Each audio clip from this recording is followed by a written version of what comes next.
The pit bull came out of the storm at 11:47 at night. It came the way things come when they have nothing left except the one thing they are still trying to do. It crossed the gravel of the Thunderclap chapter's parking lot in a low, dragging crawl, leaving behind it a trail that was dark and wet and not entirely rain. It was a big dog, gray, broad-chested, the kind of animal that in its prime would have made grown men step back without quite knowing why. It had been shot multiple times. The pellets had gone into the left flank and the left shoulder and somewhere along the back where the hide had torn and not closed. The fact that it was moving at all was not a medical phenomenon so much as a refusal. Deep and absolute and not negotiable. A refusal to stop before the job was done. In its jaws, it carried a leather jacket. The jacket was shredded along the right arm and the collar. It was soaked through with rain and something darker than rain. The patch on the back, the death's head, with the chapter rocker below it, was caked with mud that 3 miles of storm had not quite washed away. You could tell the dog had been carrying it for a long time by the way its claws had been ground down to raw meat on the asphalt, by the way its legs shook with each forward pull and then found the ground again and pulled once more, by the sound it made, not a bark, not a howl. A low, continuous sound that existed somewhere between a growl and a plea, and it had been going on, Cutter Brand would later calculate, from the trail it left for somewhere close to 3 miles. The dog reached the porch steps. It put one paw on the first step, then a second paw on the second step. It pulled itself up onto the boards with a sound like something tearing. That was not the jacket and not the wood, and was the dog itself. The last reserves of the thing that had been carrying it through the rain and the dark and the miles, spending what remained to finish the last 10 feet of a 3-mile errand. It laid down. It did not let go of the jacket. Then it looked at the door and made the sound again. Cutter Brand was the one who heard it first. Cutter heard most things first. It was part of why he was the chapter's enforcer and part of why he had survived long enough to still be the chapter's enforcer, which were related but not identical qualifications. He came out of the clubhouse with a beer in his hand and stopped on the porch and looked down at the dog. The beer hit the boards a half-second later because his hand had simply opened without being asked to. He stood there for one breath. 2. He looked at the dog and at the jacket in the dog's jaws and at the patch on the back of the jacket and at what 3 miles had done to the animal carrying it. Then he said the name. Not loud, not a shout, just a name said with a particular quality of urgency that every man inside knew how to read without needing to be told what it meant. Garrett. Garrett Voss was 52 years old and built the way certain landscapes are built. Not for aesthetic purposes, because the material and the conditions and the accumulated weight of decades had required it. He was 6'4" with a silver beard that had gone that color early and stayed in hands that carried the particular geography of a life lived without softness. He had been president of the Thunderclap chapter for 19 years. In those 19 years, he had navigated 2 federal investigations, one prolonged war with a rival organization that had cost the chapter 4 men, and the kind of accumulated grief that accrues to men who choose to live the way he had chosen to live. He had done all of it without what most people would recognize as fear, because fear requires the imagination of losing something. And Garrett Voss had long ago made a private and thorough peace with the idea of losing most things. He had made that peace carefully and completely. He had left one thing out of it, one thing he had never quite managed to include in the accounting. He had told himself for 24 years that this was a weakness he would eventually address. He had not addressed it. He came through the door and stopped. He looked at the dog. He looked at the jacket in the dog's jaws. He looked at the patch on the back of the jacket and at the mud caked into it and at the way the leather had torn along the right arm. He went down on both knees on the porch boards. This was not something Garrett Voss did. The men who saw it would remember it for the rest of their lives, not because it was dramatic, but because it was the most honest thing most of them had ever watched a man do without choosing to. He reached out with his tattooed hands, and he gently, carefully cleared the mud away from the patch. He looked at what was underneath. The sound that came out of Garrett Voss's throat started somewhere below language and below reason and below whatever it is that exists underneath both of those things when they have been completely stripped away by something sufficient. It was not a word. It was not a name. It was the sound a man makes when he has spent 52 years constructing walls between himself and the world and discovers without warning that there is one door in those walls he never reinforced. One door he left unguarded because he had never truly believed anyone would find it. And someone has found it, and they have come through it. And the damage on the other side of it is now standing in front of him in the jaws of a dog that walked 3 miles on bleeding paws through a storm to make sure he knew. The clubhouse windows cracked. Not metaphorically. 2 panes on the east side of the building developed hairline fractures from the compression of the sound that came out of him. Men who had been sitting stood up without deciding to. Men who had been in the middle of sentences did not finish them. The room went quiet in the particular way that rooms go quiet when something has entered the air that is larger than the space available for it. Garrett Voss stood up.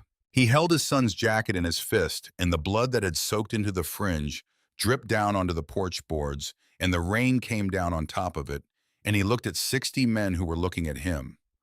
What he said was short and without any room in it for alternative interpretation. "Get Dr. Calloway. Get the dog inside." A pause, the rain filled it. "Lock the gates." Another pause, longer than the first. Reed was taken 3 hours ago by Holt's people. He looked at the faces in front of him, not searching them, already knowing what was in them, already reading the thing that was moving through the room like a current finding its level. "Tonight we are not riding. Tonight we are hunting." He turned and went back through the door. Cutter picked up the dog. He did it with the careful efficiency of a man who has moved damaged things before and understands that the distinction between speed and effectiveness is not always obvious until you have learned it the hard way. Diesel weighed close to 80 pounds in good health and was lighter than that now in a way that was not reassuring. Cutter got his arms underneath the dog and lifted, and Diesel made a sound but did not let go of the jacket, did not release it. Carried it through the door the way he had carried it 3 miles across the city in the rain. The way he intended to go on carrying it until someone made clear to him that the job was finished and the thing he had been responsible for was in the hands it was supposed to be in. Dr. Nora Calloway arrived at 12 minutes past midnight. 12 minutes was 2 minutes faster than she had ever made the drive from her house on Kendrick Road to the compound, a drive that wound through 2 sets of traffic signals and 1 stretch of gravel county road that did not improve in the rain and which required certain decisions about both of those things that she would not have made under other circumstances. She was 38 years old, compact and deliberate in her movements, with dark hair pulled back tight and the kind of steady hands that do not come from the absence of fear, but from the long disciplined practice of allowing fear to exist somewhere in the body while refusing it access to the hands. She had trained those hands in conditions where the alternative to steadiness was a body bag. She did not talk about those conditions often or with most people, but they had shaped her in the way that formative things shape people, quietly and permanently and all the way through, so that what they built was not a layer over the person, but the person itself. She set her bag down beside Diesel and recognized him. She had treated him once before 8 months ago for a torn paw pad from broken glass on the compound's south lot. Reed had brought him in on a Tuesday afternoon and had sat on the floor of her exam room the entire time, his hand on the dog's head, talking to him in a low, continuous voice. Not saying anything in particular, just talking. The way you talk to something you trust when you need it to stay calm, when the words are less important than the fact of the voice and the steadiness behind the voice. She had watched Reed Voss do that for 40 minutes and had thought that a young man who could be that patient and that present with an animal in pain was going to be the kind of man worth knowing. She had filed the thought and moved on. She thought about it now briefly and without dwelling, and then she set it aside and looked at what the night had done to this dog and went to work. "He's lost significant blood," she said without looking up from the assessment. Her hands were already moving, already finding the damage and cataloging it in the order that the catalog required. "The pellets in the flank haven't reached anything vital. The shoulder is the problem. There's fragmentation in the joint, and the surrounding tissue is badly compromised.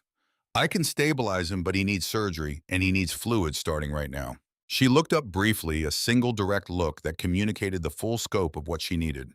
Someone give me a hand with the IV line. Cutter crouched beside her. His hands, which were large and scarred and had been applied to a considerable variety of purposes across his 47 years, did exactly what she told them to do. He held what she needed held and released what she needed released and stayed out of the space she needed to move through. He did not offer commentary. He did not ask questions. He operated with the precision of a man who has spent enough time in difficult situations to understand that when someone who knows what they're doing gives an instruction, the correct response is the instruction and nothing else. Diesel did not fight her.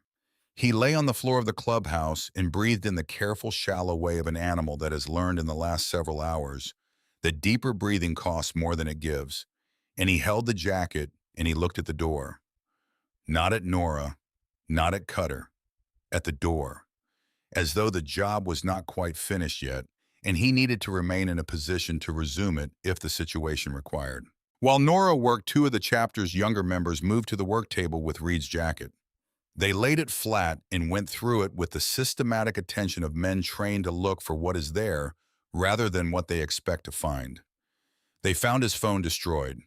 Water damage and impact had made it unreadable in any way that mattered.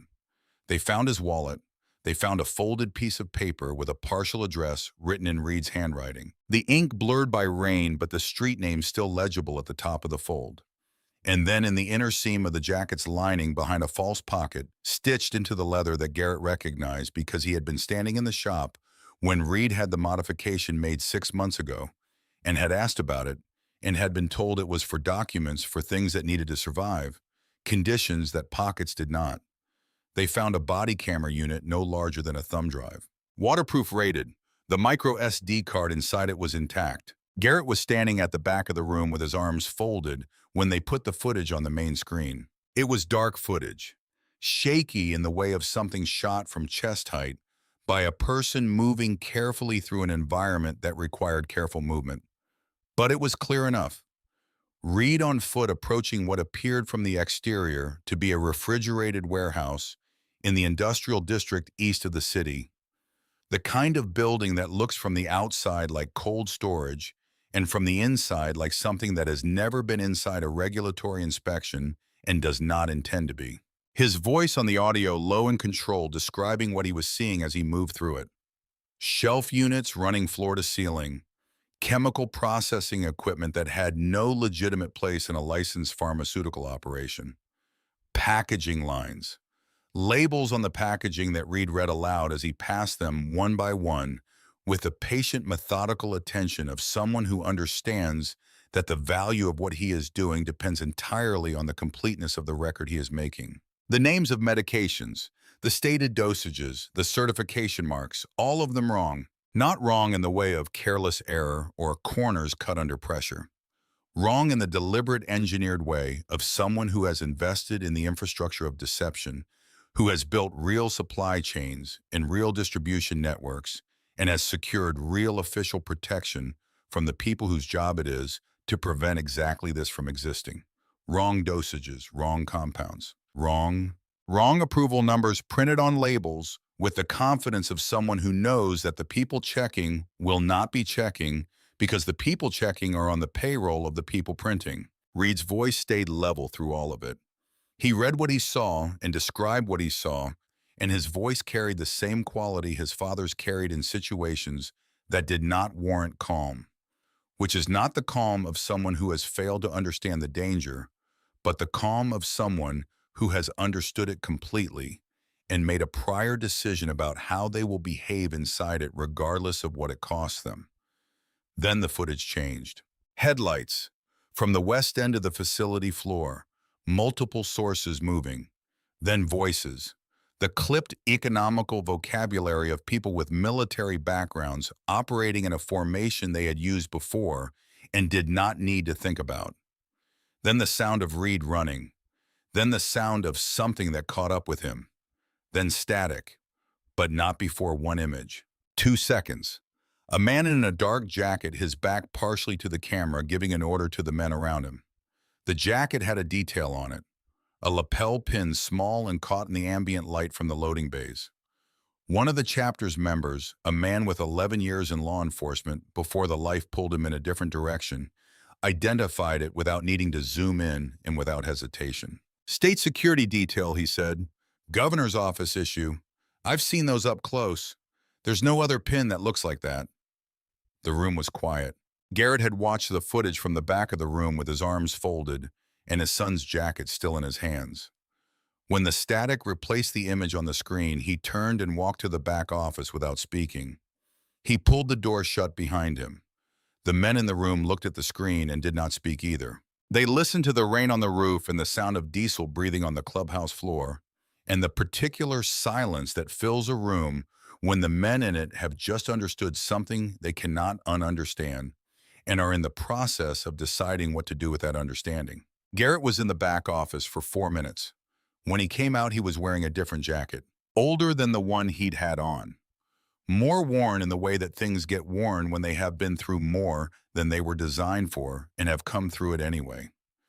The leather had darkened along the arms with the accumulation of years and weather, and whatever the word is for what a life does to the things you carry through it when you carry them long enough. His own patch on the back. The patch he had worn when he was 24 years old and new to this life, and in the process of learning what it would cost him and what it would give him, and which of those things would prove larger than the other. The patch he had worn when he was the same age Reed was now. He had not worn this jacket in 3 years. He had taken it from the back of the closet in the office and put it on without ceremony, and the weight of it settled on him the way familiar weight settles, which is to say completely and without adjustment. He went to the radio on the wall.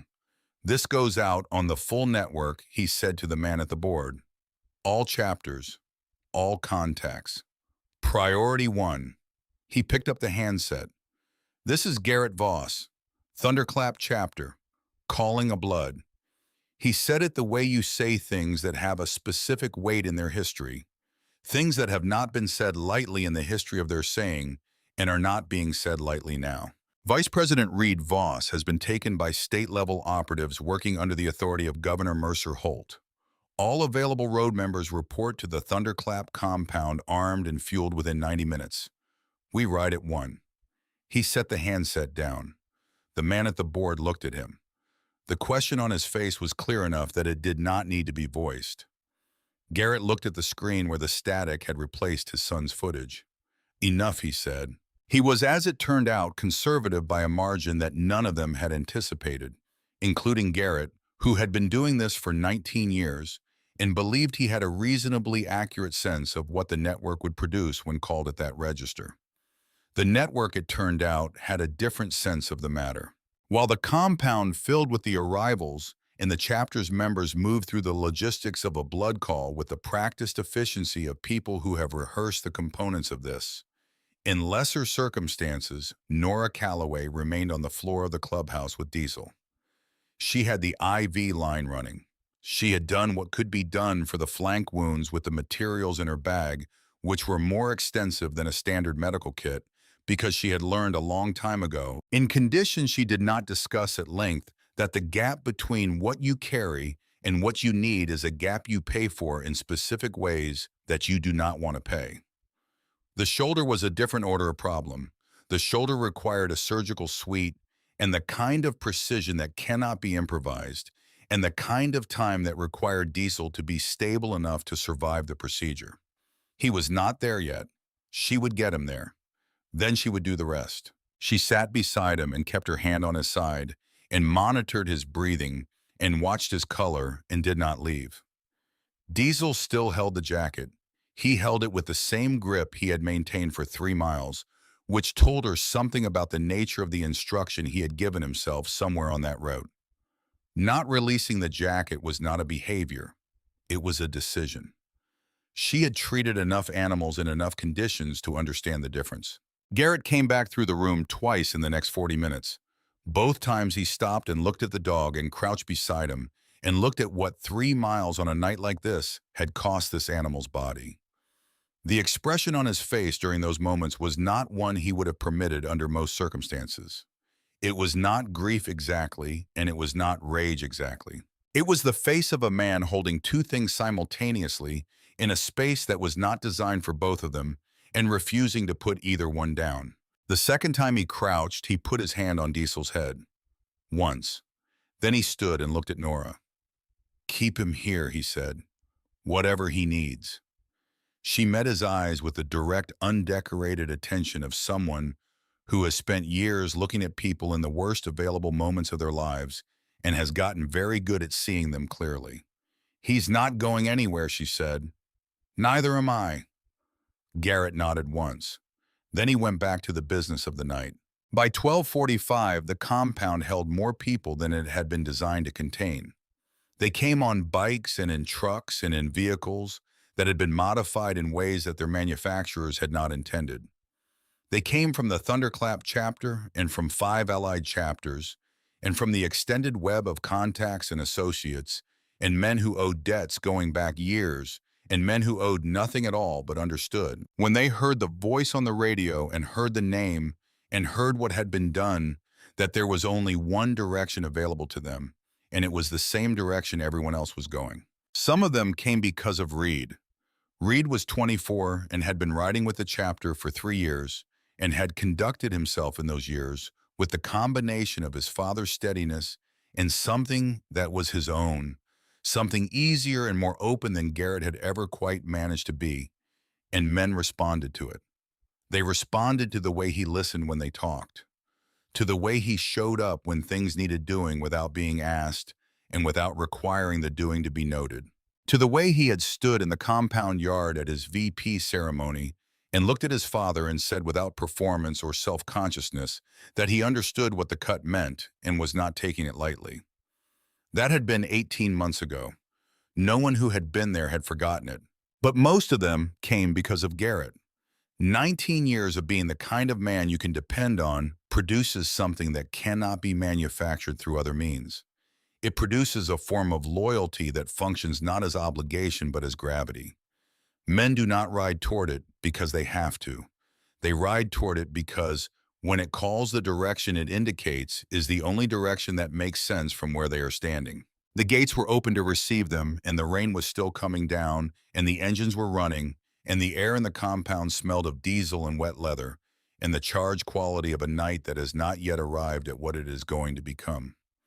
Garrett stood at the edge of the compound and watched them arrive.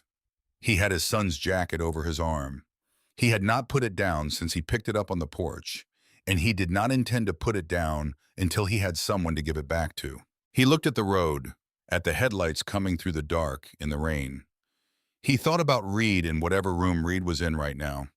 He thought about what Reed had done going into that facility alone with a body camera and the particular quiet competence that came from being Garrett Voss's son, and also from being himself, which were two related but not identical things that had somehow produced the same outcome. He thought about what Reed had found in there. He thought about the lapel pin on the jacket of the man giving orders on the footage. He thought about Governor Mercer Holt. He had met Holt twice, once at a public event 9 years ago, once in a private meeting 4 years ago when Holt had sent an intermediary with a request for a conversation about mutual interests, and Garrett had agreed to the conversation because 19 years had taught him that understanding the shape of people who might eventually become your problem is better than encountering that shape for the first time in a situation where you have no prior knowledge of it. He had walked away from that meeting with a clear and specific understanding of what kind of man Mercer Holt was. The kind who had spent his life making the mechanisms of power look like the mechanisms of principle. The kind whose respectability was a tool he had constructed and maintained with the same deliberate care that other men construct and maintain other kinds of weapons. The kind of man who had learned so completely how to make wrong things look like right things that he had eventually stopped being able to tell the difference himself. The kind who could run a pharmaceutical operation that put counterfeit medication into the supply chain of a federal veterans health program and go to dinner afterward. The kind who would take a man's son. Garrett looked at his watch, 12:58. He walked to the front of the assembled column without hurry and without hesitation. The men near him made room without being asked. The engines idled down slightly as he moved among them, not from any signal, but from the effect his presence had always had the effect of drawing a space toward a single point of focus without requiring that point to announce itself. He reached the front of the column. He looked at the road leading north into the hills, where Mercer Holt's undisclosed property sat behind its walls and its systems and its 14 men. He pulled on his gloves. "We are going to bring Reed home," he said. "That is the beginning and the end of it."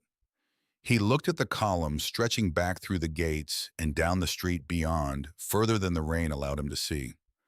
"We ride at one." He swung onto his bike. The engine came up under him with the particular authority of something that has been waiting for this specific purpose and is now performing it. At 1 o'clock in the morning, Garrett Voss led the full assembled strength of the Thunderclap chapter and its allied network north out of the compound into the rain. Behind him, the column moved with the coherence of something that has a single purpose and no internal disagreement about that purpose. The headlights cut the dark in a line that stretched from any height above it, like something geological, like a feature of the landscape that had always been there and was only now in motion. 3 miles south in the clubhouse, Nora Calloway sat beside a dog on the floor with her hand on his side and felt his breathing even out degree by degree towards something that was going to hold. Diesel had released the jacket. He had let it go when Nora gently took it from him and placed it on the bench beside her where he could see it. He had watched it for a moment with the concentrated attention of an animal, confirming that the object of his responsibility was now in capable hands. Then he had put his head down. He was still watching the door, but differently. Not the way you watch a door when there is still something unfinished on the other side of it. The way you watch a door when you have done what you set out to do, and you are waiting with the specific patience of an animal that does not experience the passage of time, the way humans experience it for the rest of the night to resolve into what it is going to be. Nora looked at him. She looked at the jacket on the bench. She looked at the laptop open on the table across the room, connected to the chapter's external communications routing through the board on the wall. She pulled the laptop toward her. She had acquired a background in signals intelligence during 2 years attached to a surgical unit outside Fallujah, operating in conditions where the boundary between medical personnel and operational support was drawn considerably more lightly than official doctrine suggested. She had learned things in those 2 years that existed outside any curriculum she had encountered before or since. She had learned them because the environment she was operating in did not accommodate the limitations that not knowing them would have imposed. She had used those skills 4 times since returning to civilian life. This was the 4th. She looked at what she could access from the chapter's communications equipment. She thought about what she knew about the security infrastructure of a private residence belonging to a sitting governor who employed 14 former special operations personnel and maintained the property off the state's official disclosure records. She opened a second window on the laptop. She began to work. Outside, the last of the column's taillights disappeared north into the rain. The compound settled into the particular silence of a place that is between things. The generator ran. The rain came down on the roof. Diesel breathed on the floor beside Nora with the slow, deliberate rhythm of an animal that has decided to stay. The night held everything it held and waited for the morning to come and take it. The road north out of the city climbed through country that did not soften itself for the weather or for anyone moving through it. Dark hillsides, wet rock faces catching the headlights and throwing them back. The occasional light of a ranch house set far enough from the road to be less a sign of habitation than a reminder that habitation was possible out here if you were committed to it. The rain had moved into the long, steady mode that means it has stopped performing and started working. It came down on the column without distinction, and the column moved through it without adjustment. Garrett rode at the front. He had ridden for 30 years, and it was no longer something he did. It was something he was. His hands on the bars were loose and certain. His eyes held the road and the dark above the road, and the specific point ahead where the road curved north, and the unmarked access lane to Holt's property branched away without signage, without any indicator visible to someone who did not already know it was there. He had studied the maps twice before they left and did not need to study them again. The route had gone into him the way routes go in after enough miles absorbed rather than memorized, known in the body, before the mind confirms it.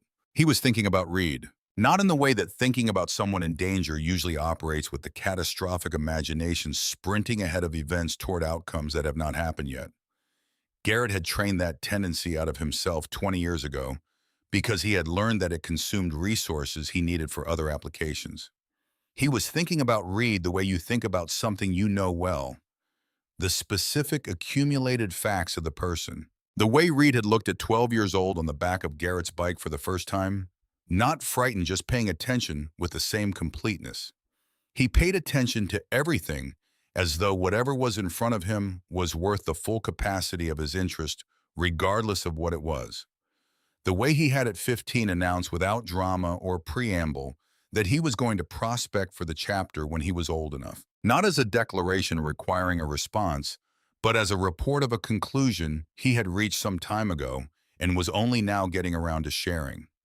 The way Garrett had said nothing in response because there was nothing useful to say, and had thought about it for 3 days and had arrived at the understanding that some things are not yours to prevent even when they feel like they should be, even when every protective instinct you have says they should be. The way Reed had sat on the clubhouse floor with his hand on Diesel's head, talking to a dog in pain going nowhere, offering nothing except his presence and his voice and the specific quality of attention that made both of those things enough. The road curved. The access lane appeared in the headlights. Unmarked. Ungated at this end, the gate 3/4 of a mile up where the property's actual perimeter began. Garrett turned onto it. Behind him, the column made the same turn with the fluid precision of something that has moved together long enough to share reflexes. The lane climbed. The tree line thinned on the left and the hillside opened, and from that elevation looking south, you could see the road behind the column. The road that was full of headlights. Not dozens. Not a number you counted. The headlights extended back along the county road as far as the hill's curve allowed vision, which in clear weather would have been close to a mile. And in this rain was still far enough to make the number they represented feel less like a quantity and more like a condition of the landscape. Governor Mercer Holt felt the vibration before he heard it. He was in the upper study, the room he used for work that did not benefit from schedules or staff. Colonel Wes Farrow sat across the desk from him. They had been discussing the logistics of a problem. The problem had a name. The name was Reed Voss. The solution to Reed Voss was in the basement of the property. What they were working through was the timeline for concluding that solution in a manner that did not generate complications of the kind that solutions of this nature handled incorrectly tended to generate. The vibration came up through the floor, through the legs of the chair, into the base of Holt's spine. The kind of low frequency produced by large diesel engines at idle, multiplied past the threshold where the body processes it as sound and into the range where it simply becomes a physical fact about the environment. Holt stopped talking. He went to the window. The access road below the property's perimeter wall was full of headlights, not the headlights of a number that a security protocol is designed around. The headlights went back along the lane and around the curve, and beyond the curve where Holt could hear by the sound coming up the hill that they continued in the same density. The sound itself was not aggressive. It was not the revving of engines being pushed towards something. It was the idle of a very large number of engines that had no need to be pushed because they had already arrived. His security chief came on the radio with the clip precision of former special operations training. And underneath that precision, if you knew how to listen for it, something that was not quite alarm, because alarm was not in the professional vocabulary, but was the thing that existed in the space closest to it. Sir, we have vehicles on the access road and surrounding the perimeter on the north and east slopes. I'm counting in excess of 300 in direct sight lines. We're also reading thermal signatures on the east ridge and the north slope. How many total? Holt said. A pause. Longer than this man's pauses usually ran. Sir, our best current estimate is in excess of 1,000. Holt stepped back from the window. His face had been doing something for the past several seconds that it was not accustomed to doing. Mercer Holt had spent 49 years training his face. He had trained it in courtrooms and legislative chambers, and before cameras, and in the private rooms where real decisions are made, and real prices are set, and real arrangements are concluded.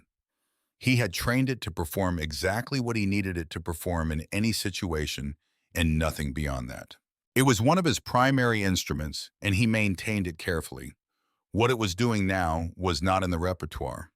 It was something from below the repertoire, from whatever layer of the face exists beneath training and beneath the 49 years of discipline management. Pharaoh came to stand beside him at the window. Pharaoh was not a man who startled easily. His career had given him an extensive catalog of situations that could go wrong in ways that were not anticipated. When he looked out the window, he was quiet for a moment, in a way that was not his usual quiet. "We have 14 men," he said. The words were neutral, a statement of fact offered to the room. "I know how many men we have," Holt said. Pharaoh looked at the lights, at the thermal signatures being reported on 2 additional slopes, at the arithmetic of the situation, which was not complex and did not improve with additional consideration. Below the window, the engines rose together, not simultaneously, one by one and then in clusters, and then as a single sustained voice that climbed the hillside and came through the glass and entered the study and settled there the way a third presence settles in a room. It held. 10 seconds. Longer. Then it dropped back to idle. The message required no translation. It was not a threat in the language of threats. It was a statement of a fact in the language of numbers and engines, and the specific quality of patience that belongs to people who have already made all their decisions and are simply present. Holt stepped back from the window. He was a lawyer before he was a politician, and he had been a good lawyer, which meant he was capable of reading a situation without the distortion of what he wanted the situation to be. He read this one. Pharaoh's radio crackled. "South perimeter team. The south slope had been reached. Not breached. Reached. The men were there present, waiting in the way that a tide is present when it has reached its level.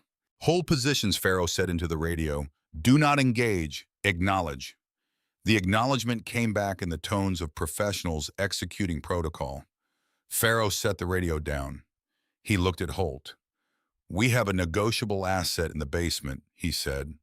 "Reed Voss. The father wants his son back. We offer the boy for clear passage and documented immunity from." "You don't know this man," Holt said. His voice had a flatness that was different from his managed flatness. The managed flatness was a surface he constructed. This was what happened when the surface had been removed and what was underneath had gone flat on its own. Pharaoh looked at him steadily.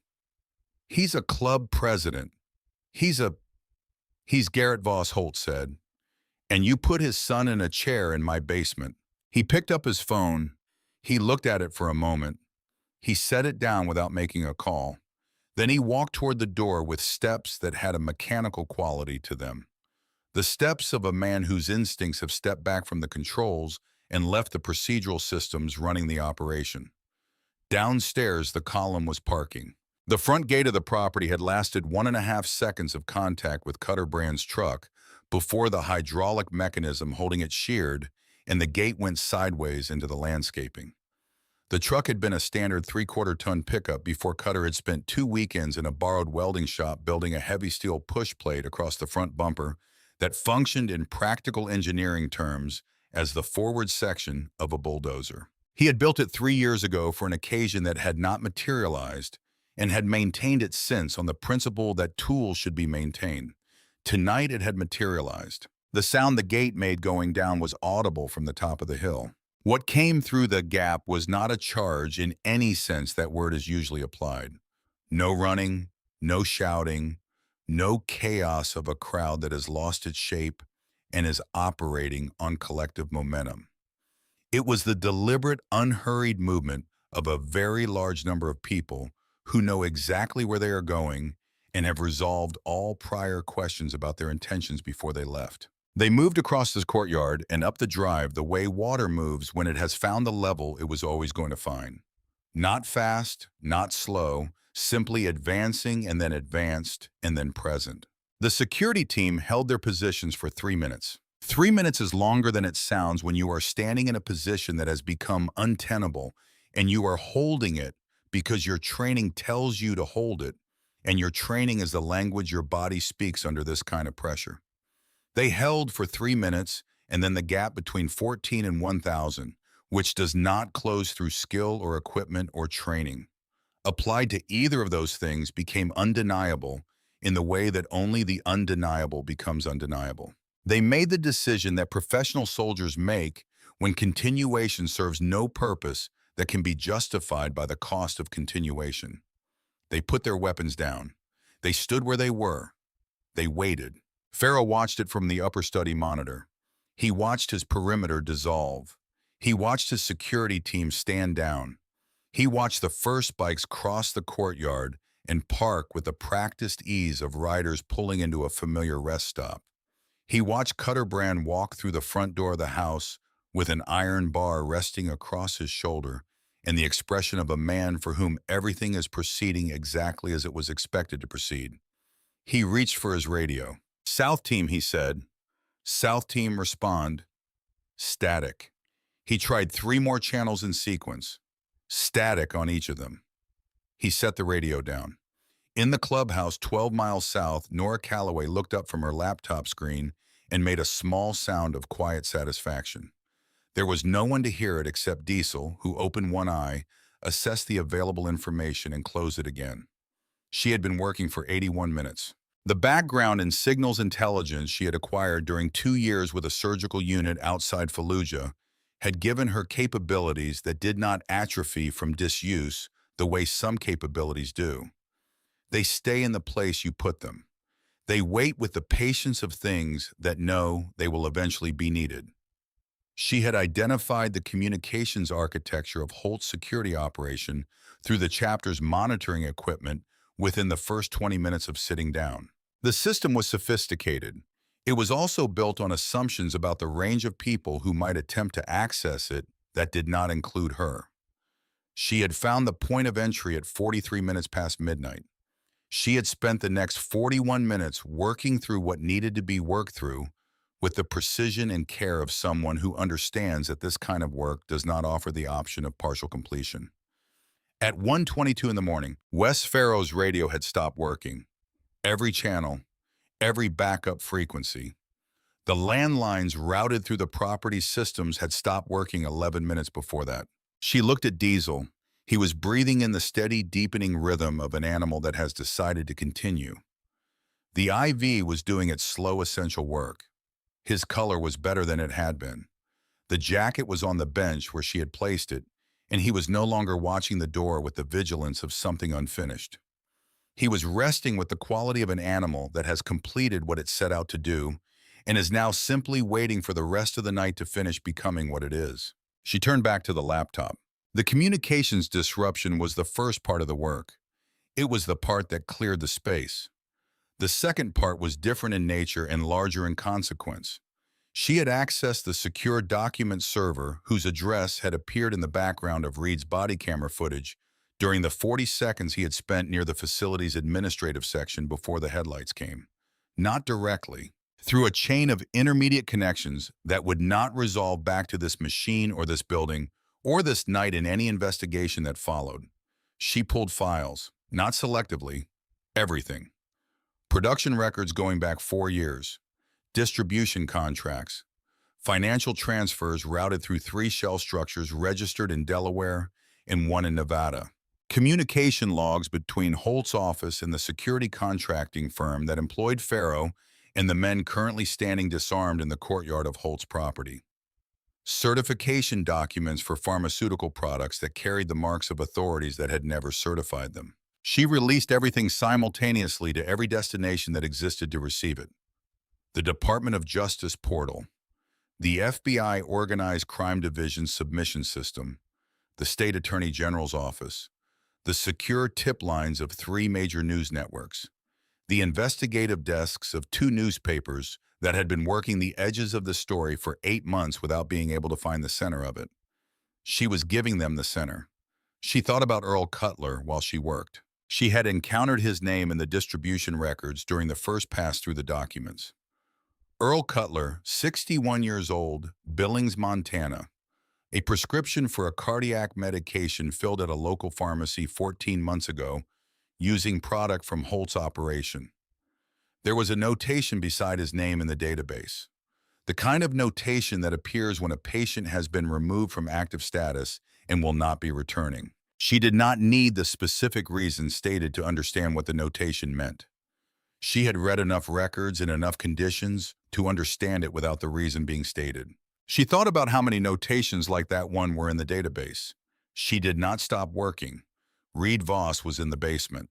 The room had concrete walls and a single drain in the floor and fluorescent lighting on a timer that cycled off at intervals calculated to be long enough to be disorienting and short enough to prevent the adjustment that genuine darkness eventually provides.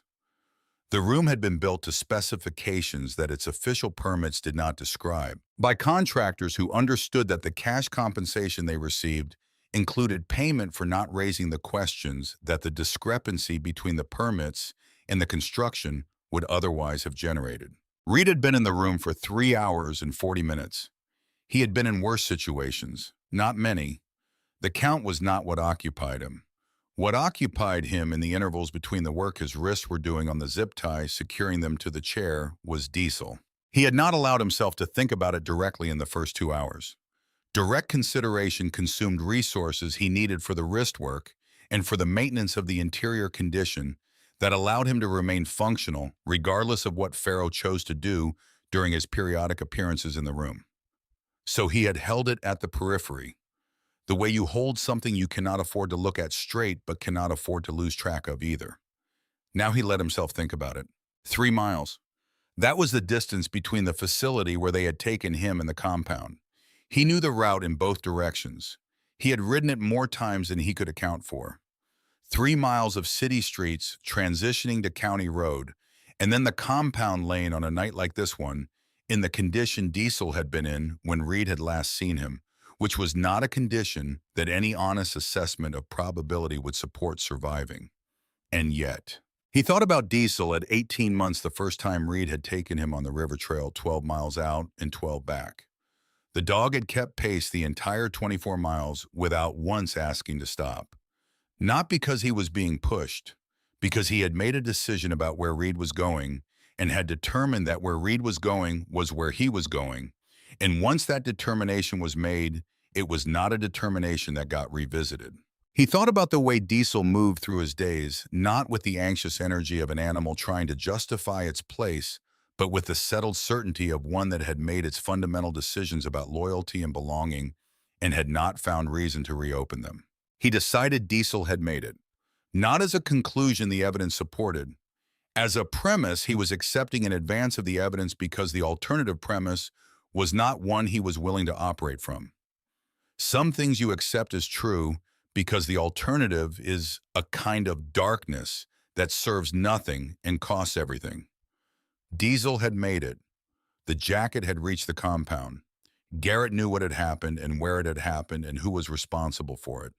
His wrists kept working. The zip tie had a structural weakness at a point he had found 40 minutes in where the locking mechanism met the strap at an angle that was not perfectly flush. He had been working that point steadily and consistently since finding it. The plastic was not yielding in any way he could feel yet, but the physics were fixed and the working was consistent, and the result was a matter of time and the maintenance of consistent pressure without alerting Pharaoh to what the wrists were doing, which required that the rest of him remain still and the expression on his face remain what Pharaoh expected it to be. He heard the building change, a vibration first deep and low coming up through the slab floor and through the chair legs and into his body in the way that vibration travels through connected surfaces. He recognized what it was before he identified it.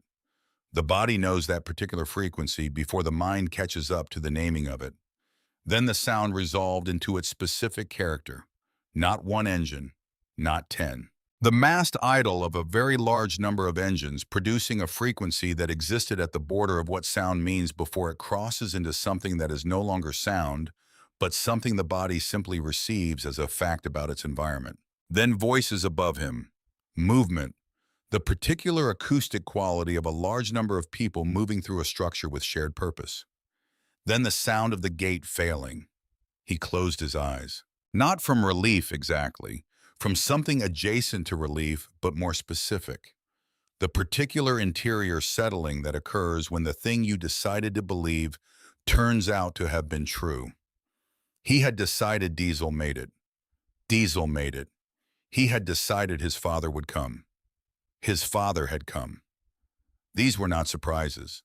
They were confirmations of premises he had already accepted. And the feeling they produced was not the jolt of the unexpected, but the deep and specific satisfaction of the world behaving according to the nature of the people in it, when the people in it are the people they actually are. His wrists kept working, the door opened. Pharaoh came through first with two of the men who had been inside the house. They moved with the compressed efficiency of people executing contingency protocols after the primary plan has become unavailable. Holt came through behind them. The fact that the governor of the state was personally present in this concrete room at this moment told Reed everything he needed to know about the condition of the situation upstairs. Holt's face was doing something that required more of it than it was accustomed to providing. The practiced authority was still present, but it was sitting on top of something that was working against it from below, and the working was winning. Pharaoh moved behind Reed's chair. He placed his sidearm against the back of Reed's head with the efficient calm of someone for whom this configuration is functional rather than theatrical. You could tell from the way he did it that he had done it before and considered it a professional technique rather than a dramatic choice. When your father comes through that door, Pharaoh said you tell him we're talking. You tell him nobody in this room needs to do anything that can't be undone. Tell him there are arrangements available that address everyone's interests. Reed looked at the door. He did not speak, not because there was nothing to say, but because speech required resources he was allocating to other things, specifically the risks in the maintenance of the interior stillness that the next few minutes required him to maintain. Holt stood against the left wall with his eyes on the floor and the expression of a man whose calculation has been running on the same inputs long enough that it has stopped producing new outputs and is simply running. The door came off its hinges. Not kicked. Kicking is slower and less complete.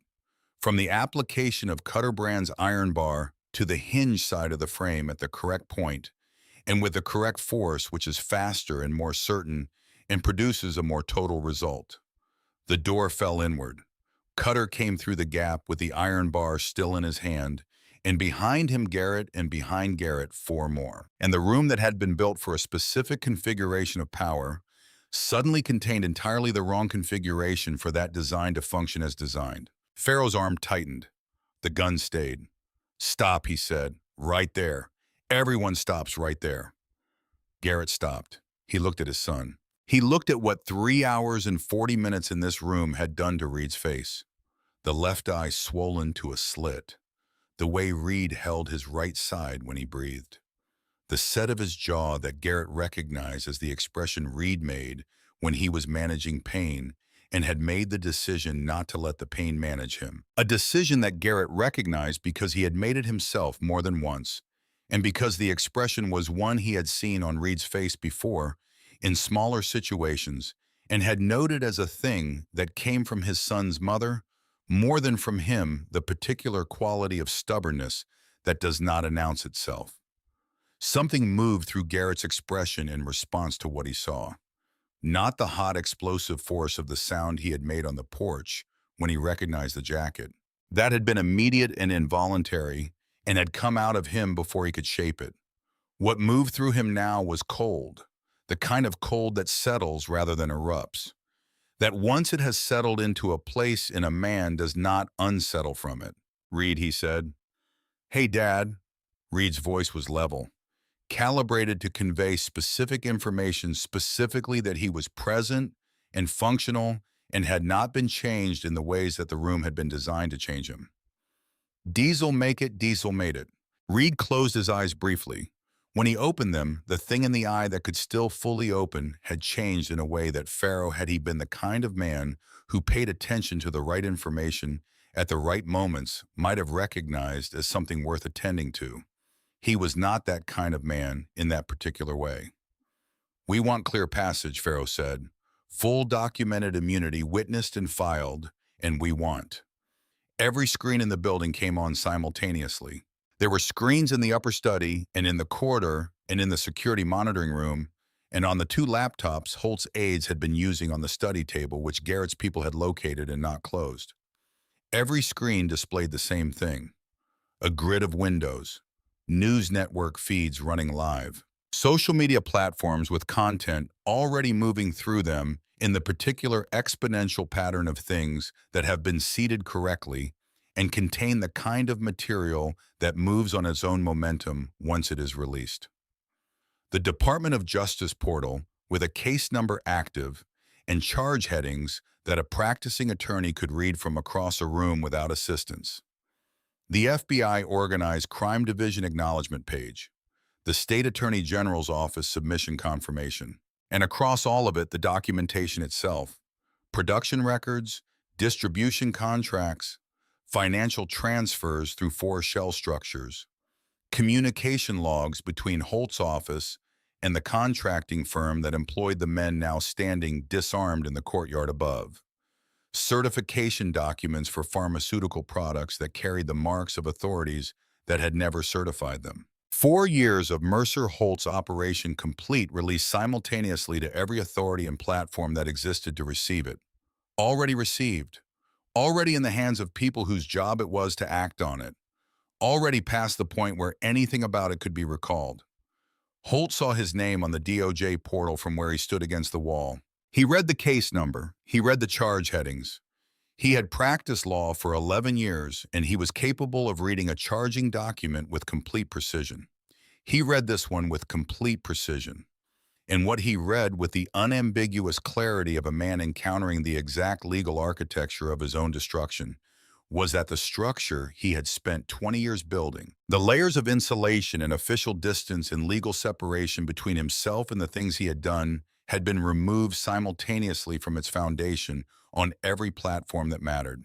The sound he made was small, disproportionately small for a man of his standing in any room he had occupied in the preceding 49 years. A single exhalation. The sound of something that has been held under pressure for a long time, finding at last the path to its exit. Pharaoh felt the room change. He had spent his career reading rooms, and he read this one correctly and completely.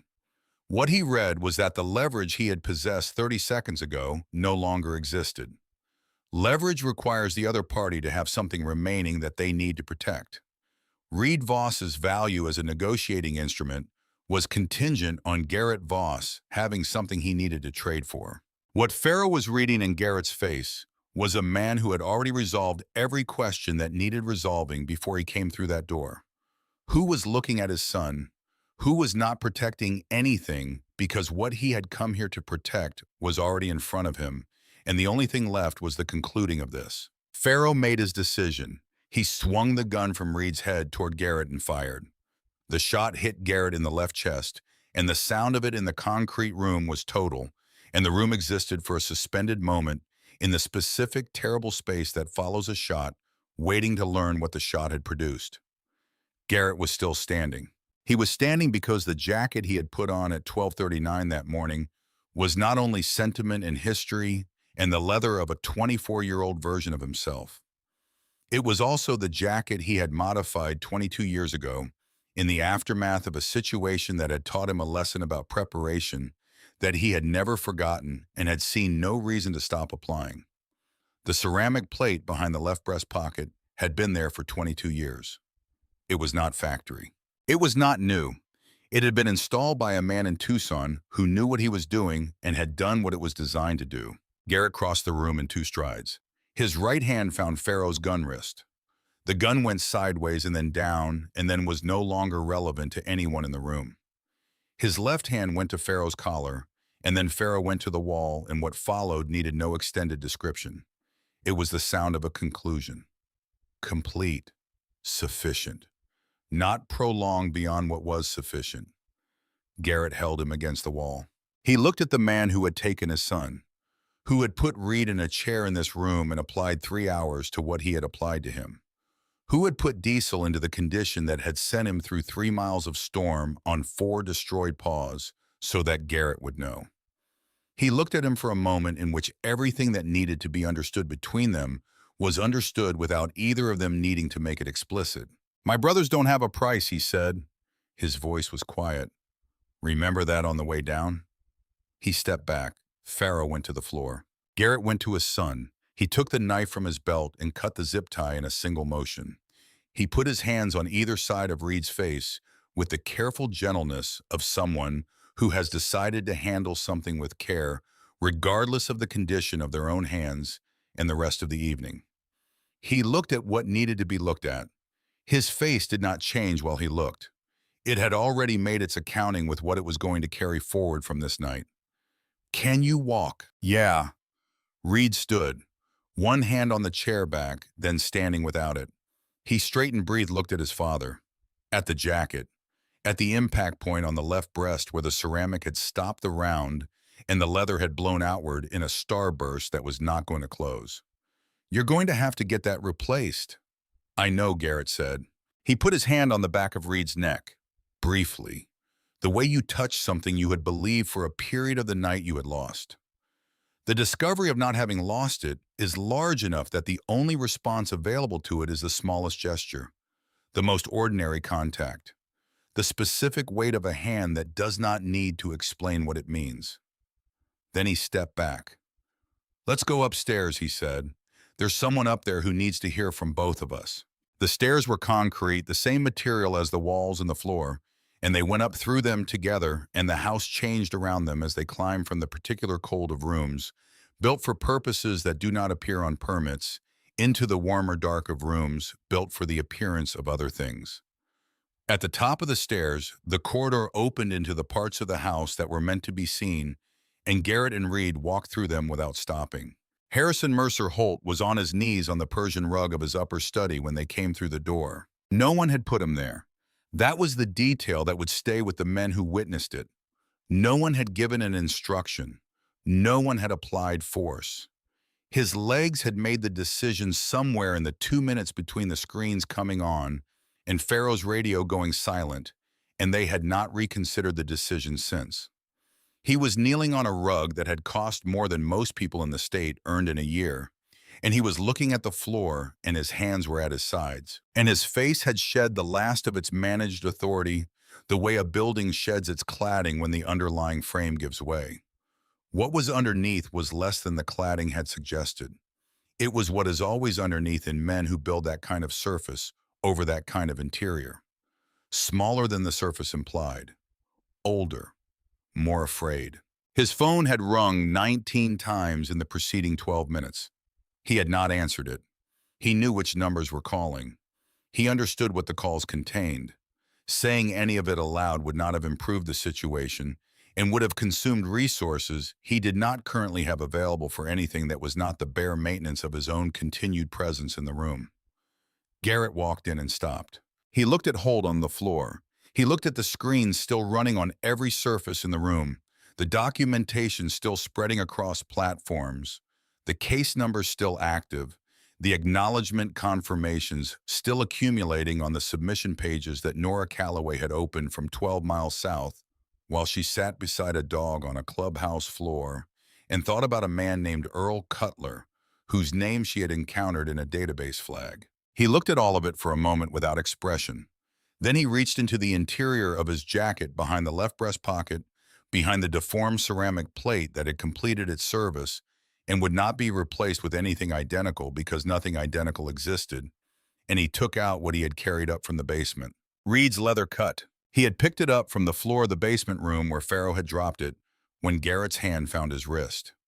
He had folded it and carried it against his chest through the corridor and up the stairs and through the house. He unfolded it now and held it for a moment and looked at it. The right arm still shredded where Diesel's grip had worked into the seams across 3 miles. The collar dark with what the rain had not managed to dilute to the point of invisibility. The patch on the back bearing the evidence of every mile the mud worked into the leather in a way that even 3 miles of rain had not completely cleared, as though the storm itself had understood that some things should not be entirely erased. He walked to Holt's desk. He laid the jacket on the surface of it, on the polished wood on top of the papers and the portfolio and the administrative apparatus of a governorship that was as of approximately 90 minutes ago in the process of its conclusion. He smoothed the jacket flat with one hand. Then he looked at Holt. "This came back to me tonight," he said. "Not raised, not constructed. The voice of a man saying the true thing because it is true. Because my son's dog carried it 3 miles on 4 bleeding paws through a storm so that I would know what you had done." He let that sit for a moment. A dog did that. Because that is what loyalty looks like when it is the genuine thing and not the instrument of something else. He pulled the chair back from the desk and sat in it. He sat in it the way he sat in his own chair at the compound, without performance, without the architecture of dominance. A man sitting in a chair because he has decided to sit in it and has all the time that is needed. "Now tell me what yours is worth." Holt's mouth moved. Several openings for sentences started in his face and did not reach his mouth, and several more started in his mouth and did not reach the air. He was a man who had lived his professional life inside language, who had built what he had built on the precise management of words in high-stakes situations, who understood argument and rhetoric and the specific machinery of speech that can reframe a situation from the inside while appearing to address it honestly from the outside. All of that was available to him. He retained access to all of it. The problem was that none of it applied to what was in front of him. The situation in front of him was not one that the machinery he had spent his life building was designed to operate in. "I have accounts," he said. "Offshore, Swiss structure fully insulated from attribution. I can arrange." "No, just a door closing." Holt shifted. "I can give you names. Every official on the payroll, every contract through the governor's office, every judge who—" "The DOJ already has names. That's on their portal right now." Garrett looked at him with the steady attention of someone who is not performing patience but has it. "You had my son in a chair. You built a production operation that put counterfeit medication into the federal supply chain for veterans. Men and women who served this country went to their pharmacies with prescriptions and filled them with product from your operation and took what they believed was medicine, and it was not medicine. They died because of that. Not all of them, but enough of them that the word enough has no place in that sentence. There was a man named Earl Cutler in Billings, 61 years old. He filled a cardiac prescription 14 months ago. He is in the database with a notation next to his name. There are other notations like his in that database, many of them." He folded his hands on the desk. "There is no number in your accounts that addresses what you did in that basement tonight. There is no list of names that addresses what you built and what it produced. There is no arrangement within the range of things you are capable of offering that begins to account for any of those things. So I am not going to be offered anything tonight. I am going to sit here and wait for the people whose job this next part is to come and do their job." Holt looked at the jacket. He looked at it for the long time, at the shredded arm, at the dark stains in the collar, at the patch, the death's head, in the rocker, the thing that meant something specific about loyalty and belonging, and the cost that both of those things honestly exact from the people who take them seriously. He was a man who had spent his entire adult life treating both of those things as instruments rather than values, as tools for the management of other people's behavior rather than as things that had weight in themselves. He looked at what those things had produced in someone who treated them differently, and what the weight of them had moved across 3 miles of storm on 4 bleeding paws, and he said nothing because there was nothing available to him to say. His phone rang again. He did not move toward it. Reed stood near the door. Standing cost him something that he was not advertising. His right hand rested against his side at the level of the displaced ribs that had not yet been taped because Nora was 12 miles south and the taping was going to have to wait. He stood without performance and without managing his appearance the way his father sat, simply present in the room and contributing that presence to the weight of what the room contained as evidence of what the night had produced and what it had failed to produce. Holt looked at him once, Reed looked back with the eye that could fully open and said nothing. There was nothing required. His presence said what needed to be said. Cutter appeared in the doorway. He and Garrett exchanged a look that contained a complete transfer of information about the state of the property's exterior and the security personnel and the readiness of the assembled chapter for whatever the next phase required. Cutter withdrew. The property had been systematically and thoroughly cleared, not ransacked, not damaged beyond what the gate had contributed to the evening. The chapter's members had moved through the grounds with the organized efficiency of people who understand that the distinction between what they are doing and something else is defined entirely by how they conduct it, and who have a strong preference for being clearly on the correct side of that line on a night when records are being kept and cameras belonging to the governor's own security system are still running. Personal property remained undisturbed.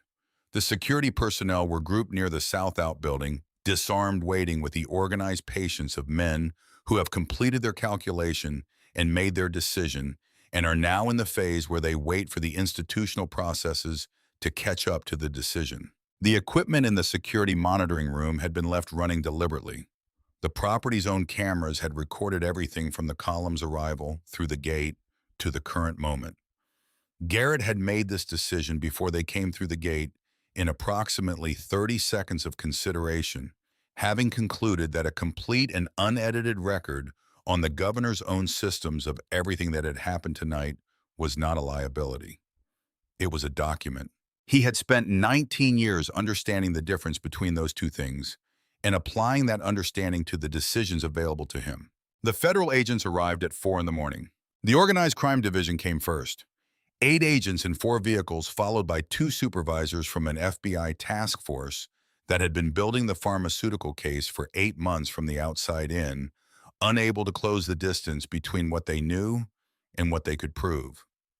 They had found when the first wave of documentation arrived through their submission system at 1:47 in the morning that the distance had been closed for them entirely from the outside, by a source whose identity they would spend several weeks attempting to establish and would ultimately attribute in their reports to a confidential informant, which was technically accurate in the sense that accurate descriptions are technically accurate and not accurate in most of the ways that the description implied.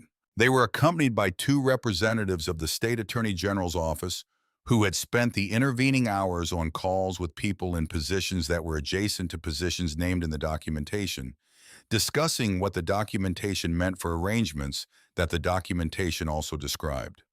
They came up the access road past the bikes.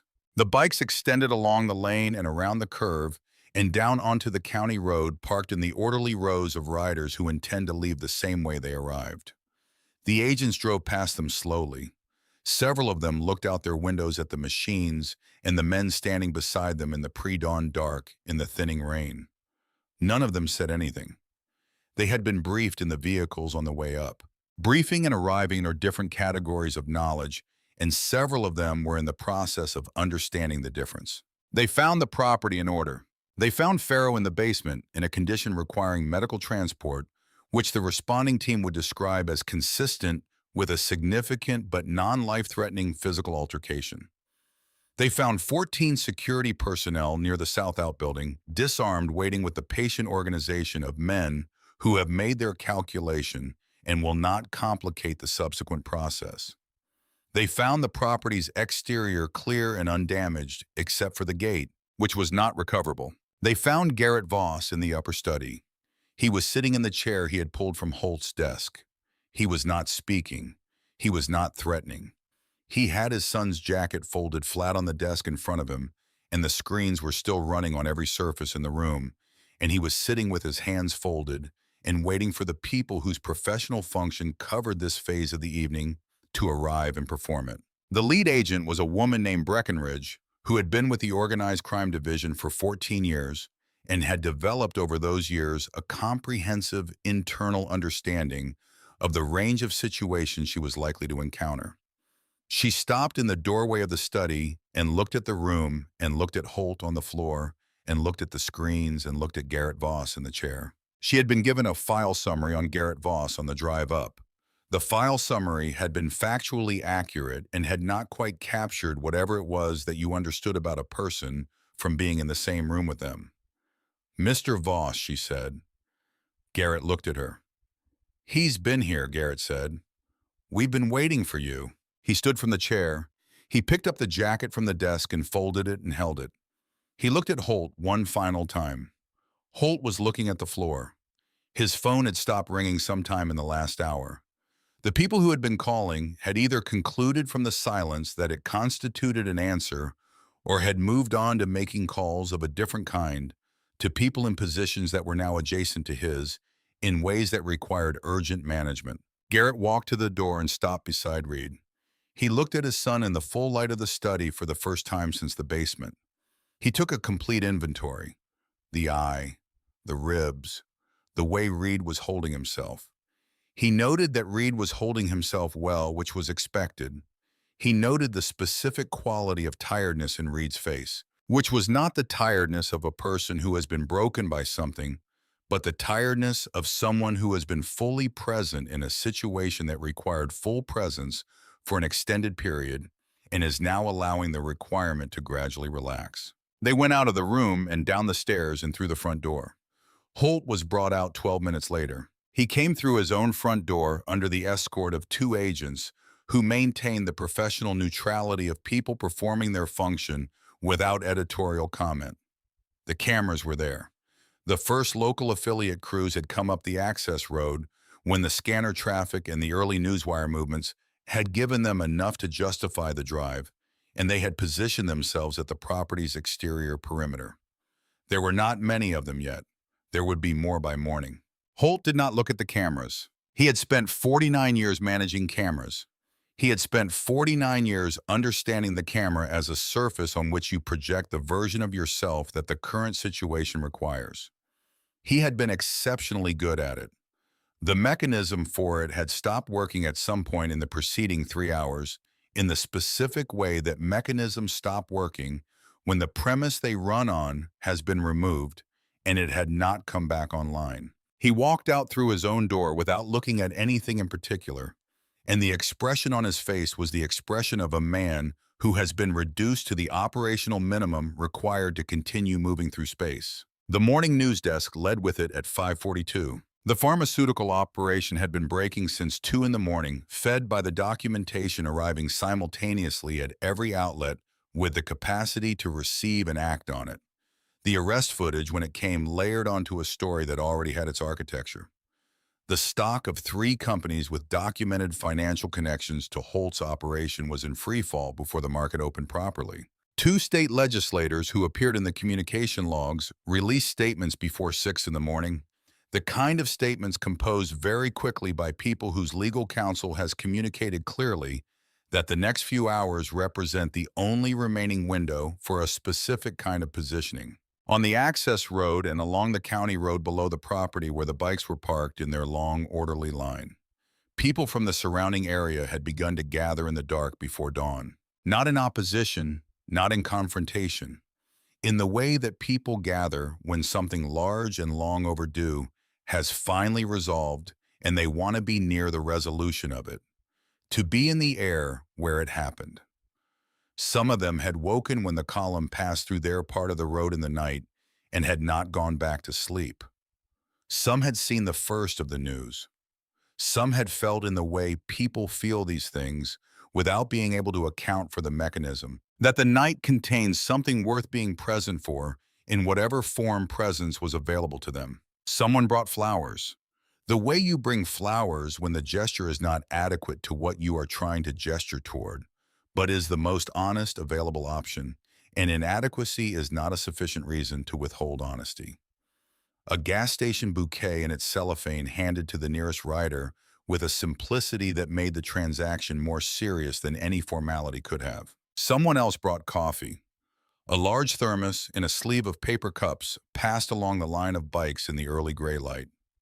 Cutter accepted a cup from the person who offered it without altering his expression, which was his expression's version of warmth, and was understood as such by anyone present who had spent more than a few weeks knowing him. He stood beside his truck with the cup and the morning coming gray and wet over the hills, and said nothing because the morning did not require anything said. Reed sat on the step of one of the property's outbuildings. Garrett had told him to sit and had said it once in the tone that was not a request. And Reed had sat because contesting it would have required a physical argument that the ribs were going to lose, regardless of what the rest of him wanted to do. He sat with his forearms on his knees and his head up and watched the road and the people gathering and the light beginning its slow, incremental appearance in the east, where the rain was finally thinning enough to permit it. Garrett stood nearby, not talking, not moving, standing the way he stood when something had been completed and the world was being permitted to proceed at its own pace for a moment before the next thing began. He still had Reed's jacket.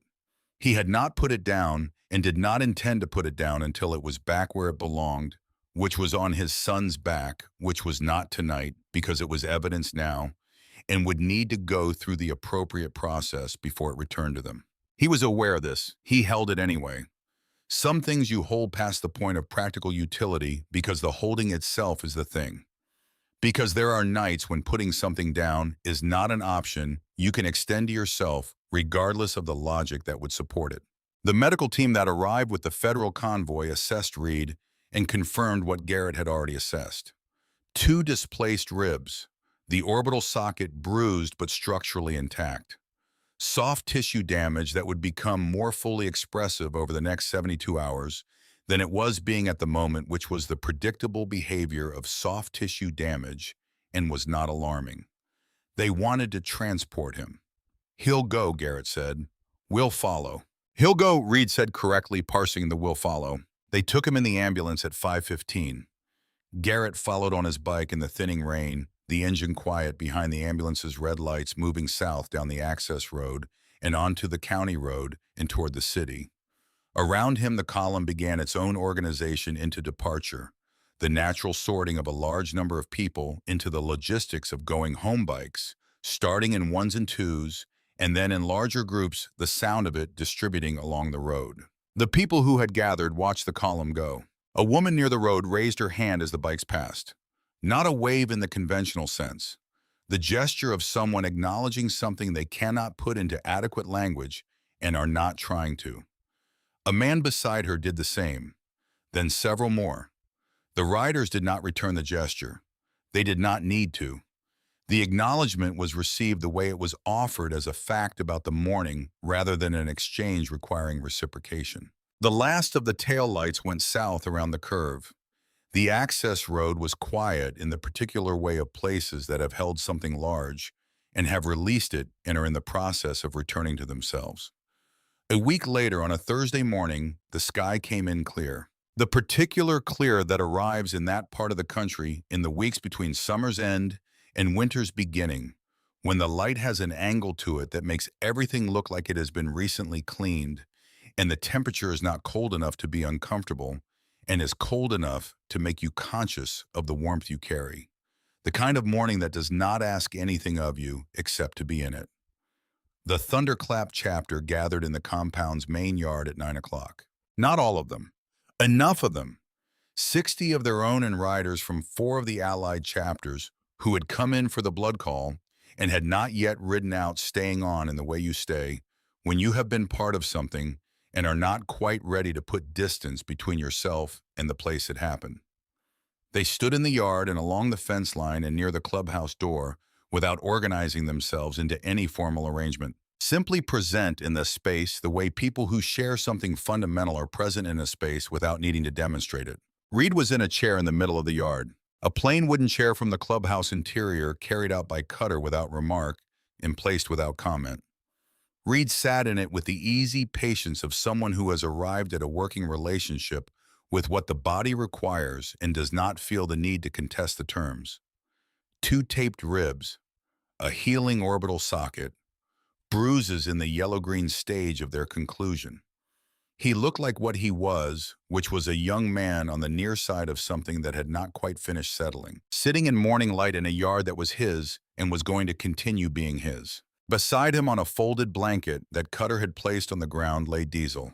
Nora Calloway had performed the surgery 4 days after the night when Diesel's condition had reached the threshold that made the procedure's risks acceptable rather than prohibitive. She had waited for that threshold with the kind of patience that is harder than the technical work the patience is waiting to permit. She had done the surgery in her clinic on a Saturday morning with Cutter assisting and two of the chapter's members waiting in the parking lot for the duration. The pellets were out. The shoulder joint had been reconstructed with the precision of a surgeon who has worked on human trauma and understands that the fundamental architecture of a joint is not categorically different across the species that depend on it, that the mechanics of load and movement and the points of vulnerability are variations on a structure rather than separate structures. Diesel's left foreleg was wrapped in a black tactical bandage. Nora had selected black on the stated grounds that it was functionally identical to white and produced less visual distress for the owner of the patient. Reed had accepted this explanation. He believed she had simply found it look better and had constructed the clinical rationale as a courtesy. Diesel was awake and watching Reed with the focused, complete attention of an animal that has arrived through evidence at a settled conclusion about which specific human requires the most consistent monitoring. He was not anxious. He was not in distress. He was simply present in the total way that dogs are present when they are exactly where they have decided to be, which is a different and more complete kind of presence than most humans manage in most situations. Reed reached over and put his hand on Diesel's head. Diesel put his head down on Reed's knee. They stayed that way while the yard settled into its morning arrangement, and the voices stayed low, and the engine stayed quiet, and the chapter was present in the thin autumn light without requiring anything of the morning or the morning requiring anything of them. Garrett came across the yard at 9:20. He moved the way he always moved, without hurry and without hesitation. The walk of a man who has decided where he is going and has no unresolved questions about the going. In the weeks since the night, something had changed in the way he occupied space without changing anything specific that could be pointed to. Not softer, not slower, something more settled. The particular quality of a man who has faced the specific thing he had organized his entire internal life around not losing, and has not lost it, and has arrived on the other side of that facing at a knowledge of himself that he did not possess before. Not dramatic knowledge, the quiet kind, the kind that does not require announcing. He was wearing the old jacket, the one with the bullet impact on the left breast that had blown the leather outward in a starburst pattern that was not going to close. He had not had it repaired. He had no intention of having it repaired. He had looked at the jacket for a long time on the morning after holding it in the compound's back room in the early gray light, and had arrived at the understanding that the damage was not a flaw in the jacket. The damage was the jacket now. It was what the jacket had become through what had happened to it, and the jacket was more because of what had happened rather than less, and removing the damage would be removing something that had been added rather than restoring something that had been lost. He would wear it as it was. He would wear it for the rest of whatever was left. He had something in his hand. He stopped in front of Reed and looked at his son with the full direct assessment he had been applying periodically since the hospital, each time finding the inventory slightly improved from the previous assessment, each time recalibrating what was still outstanding and what had already resolved. He looked at what was resolved this morning, and then he looked at Diesel. He crouched down to the dog's level. Not the involuntary kneeling of the porch a week ago, the body making its own decision in the face of something too large for any other response. This was chosen. A man deliberately coming down to the level of the thing in front of him because the thing in front of him deserves to be met at its own level and not observed from above it. He had in his hand the chapter's vice president ring. Heavy gold, the death's head on the face. The kind of object that gathers meaning over time, not through what it is made of, but through what it has been witnessed to and what it has been used to represent. He had taken it from the chapter's safe the evening before. He had held it for some time before putting it in his pocket. He had thought about what it stood for and what the night had stood for, and the relationship between those two things, and had arrived at a conclusion that seemed to him complete and correct and requiring no further deliberation. He looked at it once more. Then he unclasped the chain from around his neck. 20 years on that chain. Heavy silver darkened at the links from 2 decades of contact with his skin and with the various conditions of the life he had lived inside. The original chapter president ring had hung from it when it was not on his finger. He had replaced that ring 11 years ago and kept the chain. He threaded the vice president ring onto it now and felt the weight settle. He held it for a moment with both weights on it. He reached out and clipped the chain around Diesel's collar. Diesel lifted his head. He examined the new thing on his person with the mild investigative attention of an animal encountering something novel, turning his head to one side, the ring catching the morning light and holding it briefly before the angle changed. Then he looked at Garrett, not at the ring, at Garrett, with the direct, uncomplicated attention of a dog who does not require the gesture explained and is simply acknowledging that it has been made. Garrett put his hand on Diesel's head. Once, with the care of someone handling something they know to be irreplaceable, the care that comes from knowing what you are touching and having been recently and forcefully reminded of that knowledge. He stayed there for a moment that was not long and was longer than most moments. Then he stood. He looked at Reed. Reed looked back at him. Between them passed what did not need language, because language was not equal to it, and both of them understood that and were not trying to make it equal. The look of a father and a son on the morning that comes after the worst night and the best outcome, and everything that lives in the space between those two things that does not have a name in any language, because the language has not caught up to it yet. Garrett looked at the yard, at the chapter, at the visitors along the fence line, at the bikes in their rows in the clear morning light, all of them present, all of them waiting in the way they waited. He looked at all of it for a moment without speaking, taking the full inventory of what the morning contained and what it meant that it contained it. Then he nodded once to the man nearest the front of the bike line. The first engine started, a single voice clean in the morning air. Then a second close beside it. Then two more, and then it was no longer individual voices, but the beginning of the accumulation. One sound building on the previous sound, the way that fire builds each one, feeding what comes after the total growing past, what any individual contribution would suggest until the yard was full of it. 60 voices, and then more the visitors adding to the count, the sound rising over the yard and over the compound walls, and into the clear morning air above them, over the two figures sitting in the chairs, and the dog between them, with the gold ring on the silver chain. Not the thunder of a column going out to meet something. Not the aggression of a force that has a target. Not anger and not threat. Something that had no direct name in the language most people spoke, but that everyone present understood without needing the name. The sound of iron and combustion and the accumulated weight of people who have chosen a specific way of being in the world and have paid the price of that choice and have found on this particular morning after this particular night that the price was not too high, that what it purchased was worth what it cost, that they are standing in the compound of what it purchased and they are still here and the people they came for are still here and the morning is clear and cold and full of the sound of what they are. The sound filled the chest, the way that sound fills the chest when it is operating at the frequency below words. It filled the throat. It occupied the register where the things that cannot be said live in the body as physical reality rather than as language. There was no word for it.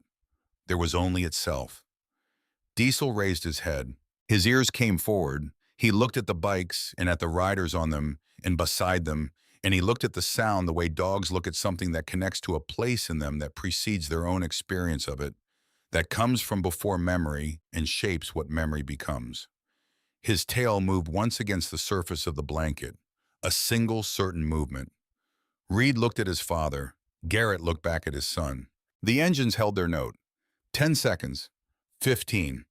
The sound at its full height present there, sustained there the way things are present when they have arrived completely at what they are and have not yet begun to move away from it. Then it eased, the way it had built in reverse. One voice and then another stepping back, the accumulation running backward through itself, the total diminishing toward the individual and then toward the quiet. The sound descended through idle and into silence, and the silence that followed was not the same silence that had preceded the sound. It had a different quality. The quality of something that has been fully said and fully received and does not need to be said again.